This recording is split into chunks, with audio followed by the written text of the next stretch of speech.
We have had a stern warning from China saying that those who play with fire will perish by it. This from the Office of Hong Kong and Macau. Let's take you to Stephen McDonald, who is monitoring all the protests for us and was in amongst it, of course, yesterday. Steve, good to see you. What can we read into these words, this pretty stern warning that we've had from China in the past few hours?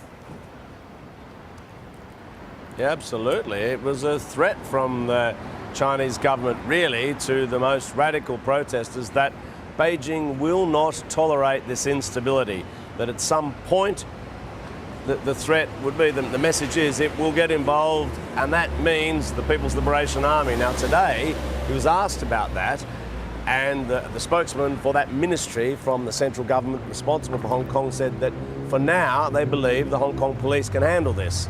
So I don't know that it's imminent. However, he was sort of asked, well, would you rule it out? And then made it clear that people should be under no illusion that that is not an option, because he said that these protesters shouldn't underestimate Beijing's resolve, nor the huge power that it can bring to making sure that this place is returned to order. Now, the interesting thing, though, he's saying on the one hand that that the government here that can handle it, that the police here can handle it. However, we had a press conference from the police a short while ago, and one thing really stood out for me. I mean, they mentioned the arrests, lots of arrests yesterday, 148 people arrested. But another figure was, until yesterday, from like the 6th of June until yesterday, the police had fired 1,000 rounds of tear gas. Now, yesterday, only yesterday, they fired 800 more.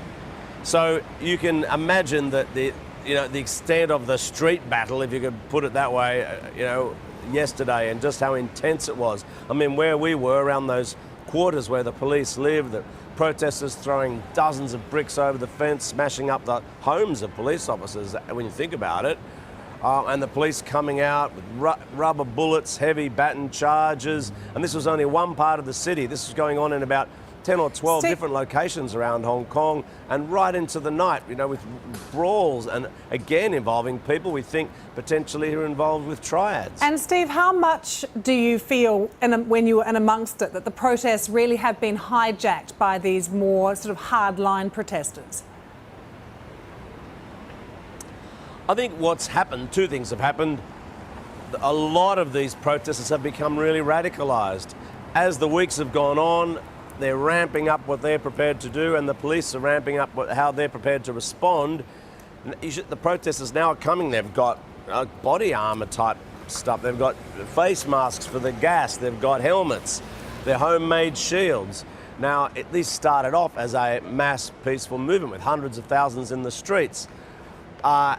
And it is still a large proportion of people. I mean, it's not the hundreds of thousands, but there are thousands, and even possibly tens of thousands of those protesters who are prepared to go to quite extreme lengths. They think the peaceful way hasn't worked, the government ignored that, so in order to get the democracy they think they deserve, they think that increasing pressure will somehow deliver it. Now, it's not clear what that path is to many observers, and yet that is what they have decided to do.